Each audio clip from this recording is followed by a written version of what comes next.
Hello there, and a very warm welcome to another edition of Channels Beam on Channels Television. I'm Victor Matthias. Now, the 8th of March every year is set aside to celebrate women globally and also to further push for their inclusion in governance, politics, and every other aspect of life. Now, over the years, equality in pay in places of work, opportunities, and political appointments have also been added to make the world have equal representation of men and women in different strata of the society.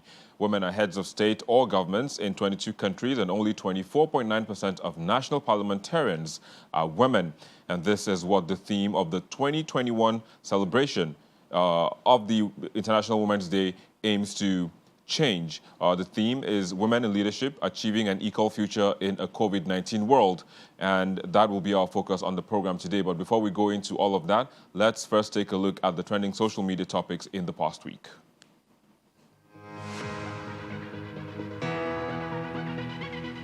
Nigerians expressed mixed feelings as the first batch of COVID-19 vaccines landed in the country. While some expressed optimism at how the citizens will be inoculated, others expressed worry, alleging that some will be favored over others.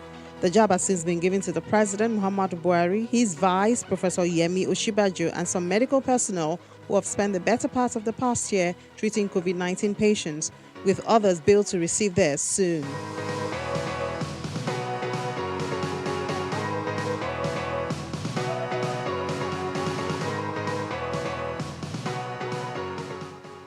An interview granted by Prince Harry and Princess Meghan has got the whole world talking after the duo appeared on Oprah Winfrey's show.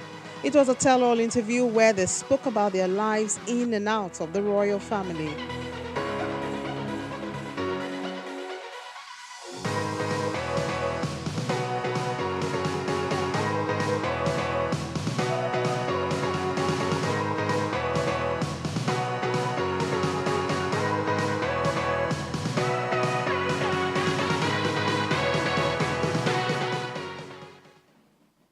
Well, there you go. Those were some of the trends in the past week, but you can be a part of the conversation. That's the International Women's Day celebration from wherever you're watching around the world. You can just tweet at us at Channels TV, at Channels Beam, at Victor_MBIDI. You can use the hashtag Channels Beam as well as the hashtag International Women's Day. Well, joining us to look at today's topic, we have joining us via Zoom, Nima Aribabu. She is a foreign policy analyst and a co-founder of YNFP Initiative. She has experience in policy development at international and domestic levels. Nima, it's a pleasure to have you join us today on the program. Hi, Victor. Thank you for having me. Indeed, you're welcome. We also have joining us Buki Shonibare. She is the founder of Invictus Africa, a social enterprise working to close inequality gaps affecting vulnerable and disadvantaged people through evidence-based advocacy and collaborative actions. She also joins us via Zoom. Buki, it's a pleasure to have you on the program as well. Thanks for having me. Indeed. So kicks out the conversation for us, Buki. The whole theme about this year's celebration, is achieving an equal future in a COVID-19 world. What steps can be taken to ensure that this happens soon? I think that Nigeria has a record of a lot of girls that are out of school. Talking about steps now, we've seen how in the COVID-19 pandemic, a lot of women have actually stepped up to that role of making sure that we are able to manage the pandemic very well. Women like the Prime Minister of New Zealand has been well celebrated. And we've seen how women, even as health workers, as community organizers, as innovators, have taken up the lead. Women also in farms, selling on the street in markets, have stepped up to the occasion. However, we know that what COVID-19 has done is to reveal existing inequalities that we have. So in order to bridge that gap, and now directly to your question, Victor, is that we need to create more spaces for women. We need to educate more girls so that we can have more women like Ngozi Okonjo-Iweala that we just celebrated, or we still celebrate. Aside from this education, we need to make sure, for instance, that schools are secure enough environment for young girls to be able to go to school so that they can rise to these leadership positions. But beyond that, we need to make sure that all of the stereotypes and gender norms that limit and restrict women from ascending to leadership positions in Nigeria are adequately dealt with. So for me, those are some of the steps that I believe we can take beyond looking into our laws and looking into our policies to make sure they are gender friendly. All right. So, speaking of looking at the laws, as it is now, in the parliament in Nigeria, both at federal and state level, seems to be pretty much abysmal. It's pretty much very low. What can be done? I mean, how can more women be supported to get themselves into that into elective positions first of all, so they can be able to make those changes that you made mention of? I think that first we keep talking about the need for quota, such that we're asking for 50-50. In some cases, we ask for 20% or 30%. If we can begin to legalize or legislate women's representation in leadership position, I think it will be a good way forward. But it is one thing for us to get women into leadership positions. It is another thing for us to ensure that they are actually playing those roles and making the changes that we expect them to see. This delves into the system, it delves into the polity, it delves into political structures. And beyond that also is to talk about the need for resources. We need to begin to channel resources that is focused on women so that women can, have what it takes. Beyond being educated and all of that, it is one thing for you to know exactly what to do. It is another thing for you to get into the room to do it. It is yet another for you to have the resources to do all of those changes that we need. But I think that if we look at leadership position for women and also the campaign theme for today's International Women's Day, choose to challenge, I think it then puts on the table the need for us to challenge all of those stereotypes, all of those norms. We need to call out gender bias. We need to call out gender inequality. And we need to choose to continue to celebrate women and girls in Nigeria that take active positions in advancing, different aspects of our lives. So I think if we have those opportunities and we have resources allocated and we literally remove every bias and stereotypes that impedes women's performance, then we can begin to see traction and changes. All right, I'll come back to you in just a bit. Let me move on to Neema.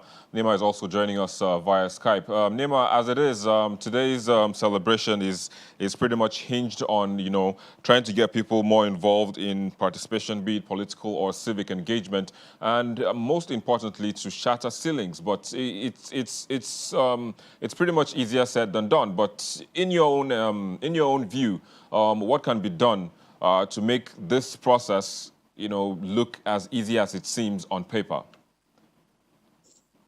Hi, Victor. Can you hear me? Yes, I can hear you. Go ahead, please.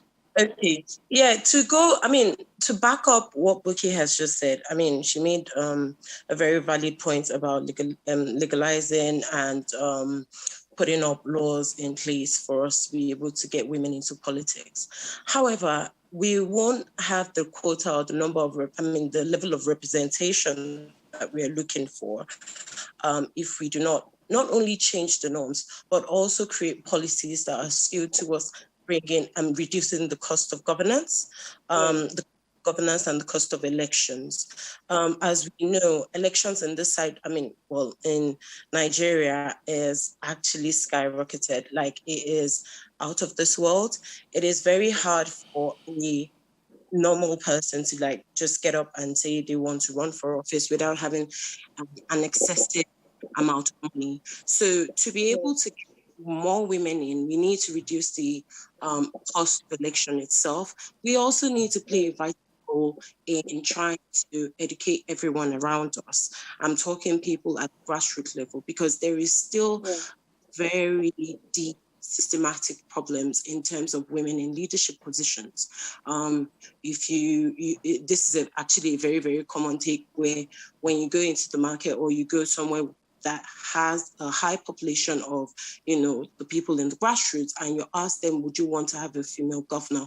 You would hear things like, oh no, she would start, maltreating the men and things like that. Those are the kind of takes and type of opinions that we have to change first before, trying to also push it into law that, we need women at the table, not only because, you're trying to fill a certain quota, but more because these women also play a very vital role in policy making, a very vital role in these discussions that are being had.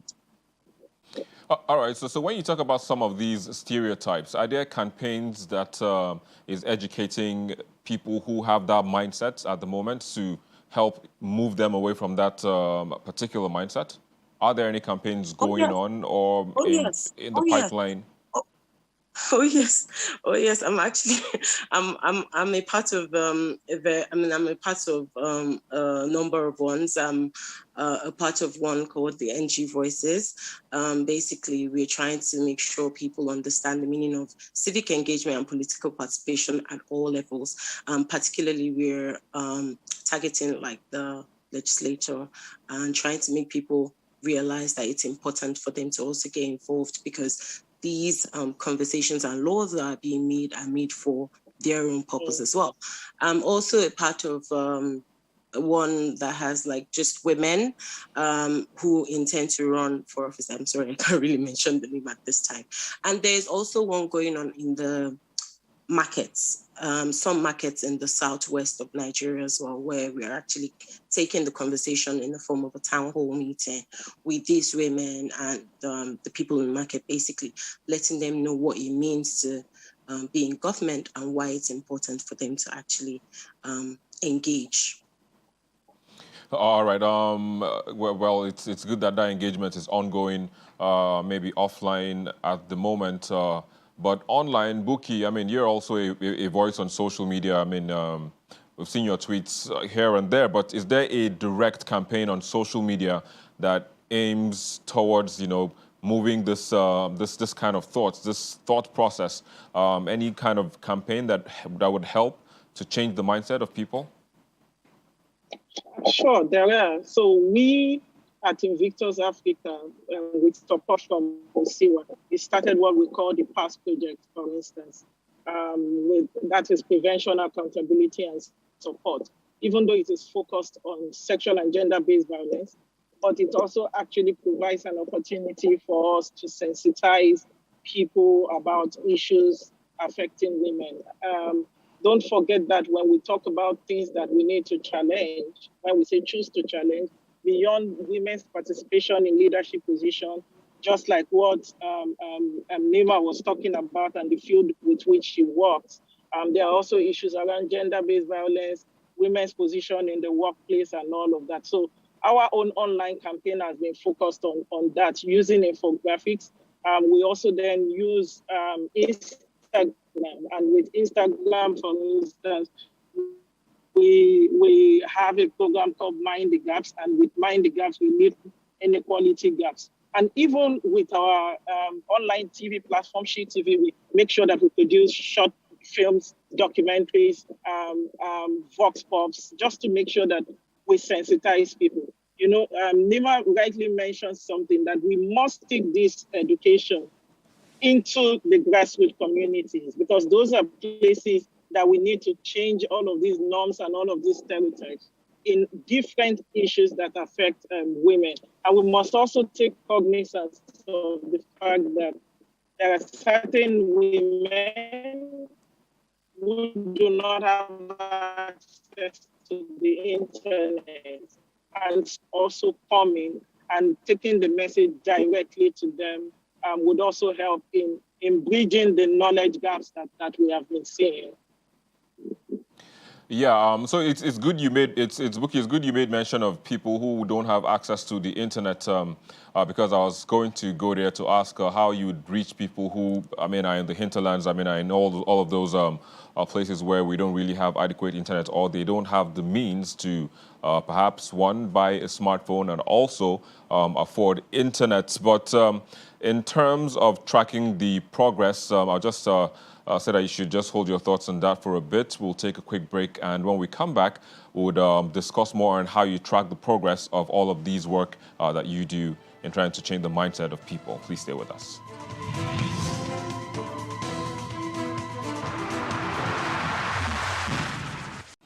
Thank you for staying with us. We'll still have with us our panelists joining us via Zoom, both of them from London in the United Kingdom. So, Buki, just before we went on the break, I was going to ask you about how you track the progress of your electronic and also offline campaigns.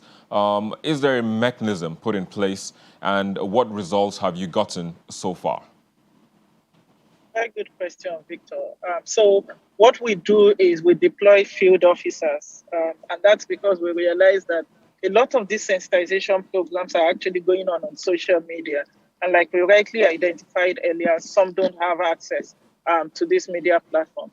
Even the seemingly educated people among us, what we realize is there are still, some of these issues that they have concerns with. So when we talk about consent, for instance, what consent means to person A is different from what consent means to person B. So what we do is we don't just deploy all of this information. We also then do our own monitoring and evaluation, whether virtually or otherwise. For those in rural communities, we deploy field officers and we engage with them directly, either through one-on-one interviews or through focus group discussions, just for us to get feedback. And then when we get feedback, we keep identifying where the knowledge gaps are so that we keep sensitizing them. Let me close my thoughts on that by saying that a lot of these gender norms and stereotypes that we keep talking about, they usually emanate from communities. It will start from one old man that starts by saying that women should not eat chicken gizzard in a southeastern part of Nigeria. And then it is transferred from one person to the other. So if we can begin to challenge these norms and stereotypes, that's just, a seemingly funny example. There are so many other, whether in situations of gender-based violence, education, women's representation in politics. We still have communities. We've been working in the Southeast, for instance, and we still have communities that believe that when a woman ascends leadership position, she's going to lord over the man. So these are some of the stereotypes we need to change. So when we educate them, we also then keep having conversations with them, because it doesn't just end by educating them or having a large number of people that we educate. We need to keep following up just to make sure that the norms change. Fantastic. I hope all of that changes in the very nearest future. But Nima, let me come back to you and also take you back to some of the things you said earlier on. You talked about how funding elections are pretty much very expensive, especially in Nigeria. Can we look at crowdsourcing? I mean, because I've seen where we've had GoFundMes for people on the internet, and it's shared everywhere on Twitter, on Facebook, on Instagram. Is that something that can happen when it comes to elections, especially for women? Oh yeah. There are a couple of organizations that are aimed at actually giving some sort of funding to women who plan to run.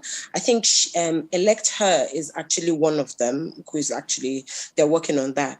But let me take you back to actually crowdfunding elections. Now, the problem with crowdfunding elections in this part of the country is that because we have issues with accountability as well as transparency of funds, it kind of makes people's mind fragile to us, trying to donate towards the cost of elections itself.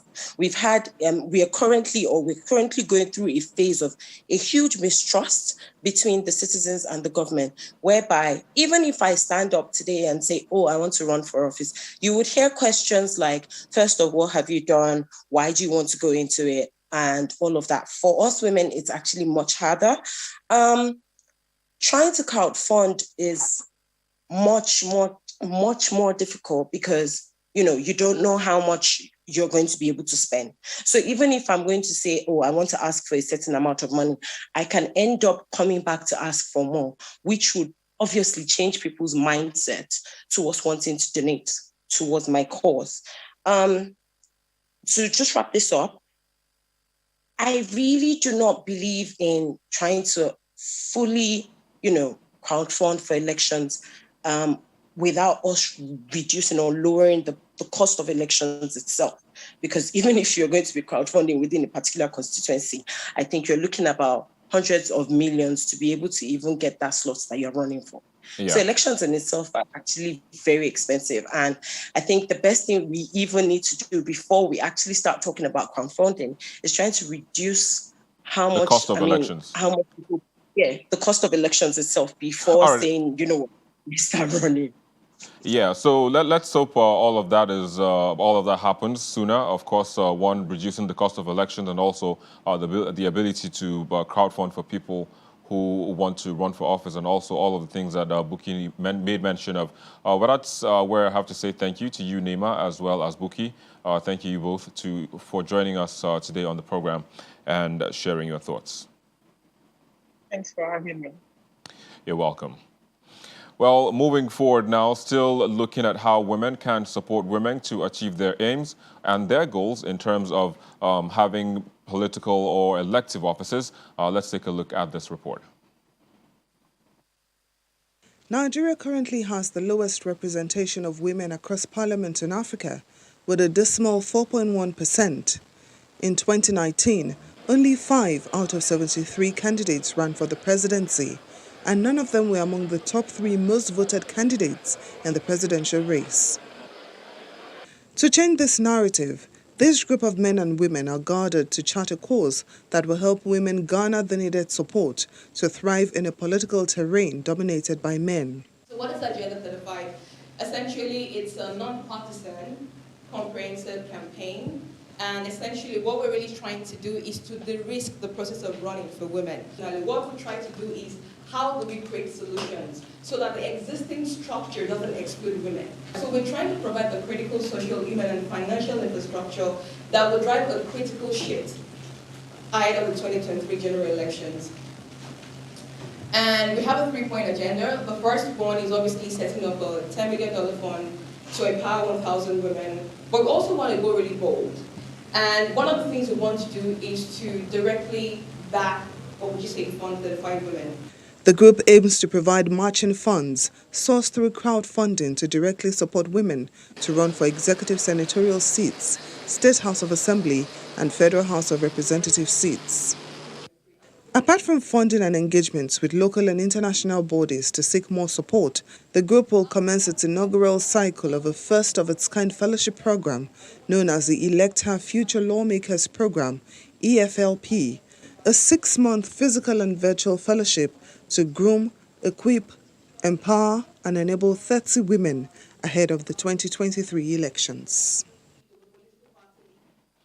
Well, that's it on supporting women as we celebrate the International Women's Day. But just before we go, let's take a look at the most viewed videos on our YouTube channel in the past week.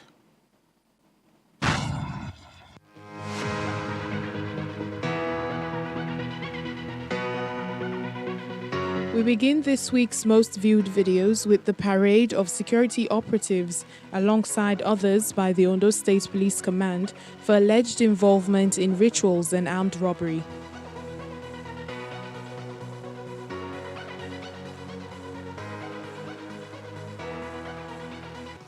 It is followed by the call made by Taraba State Governor for citizens to be allowed to carry arms for self-defense. Allow all the citizens to buy AK-47. If everybody is licensed with AK-47, I swear nobody will come to your house. Or if he comes, then it depends on who is faster. Former Imo State Governor narrating his ordeal in the hands of the Imo State Police Command comes in third. I asked them what is my offense. Well, they said conspiracy and public disorder and just something I can't understand. In second is a protester alleging that the Nigerian government has failed to accept its alleged inability to protect the citizens. Nigeria state refused to get that they have failed. Now they are arresting people. Wait, they are arresting us indiscriminately. On what basis are you arresting me? On what basis? While in first place for the second week running, an eyewitness account of how a military aircraft crashed minutes after takeoff at the Nnamdi Azikiwe International Airport, Abuja. So as he was coming, I thought he'd take off from airport. As he was coming, we drove down, he just took off again. He's struggling. As he got to that bush, he just crashed down. Well, there you go. Those were the movie videos on our YouTube channel in the past week, and also that's where we wrap it up on the show today. Thank you so very much for watching. I'm Victor Matthias.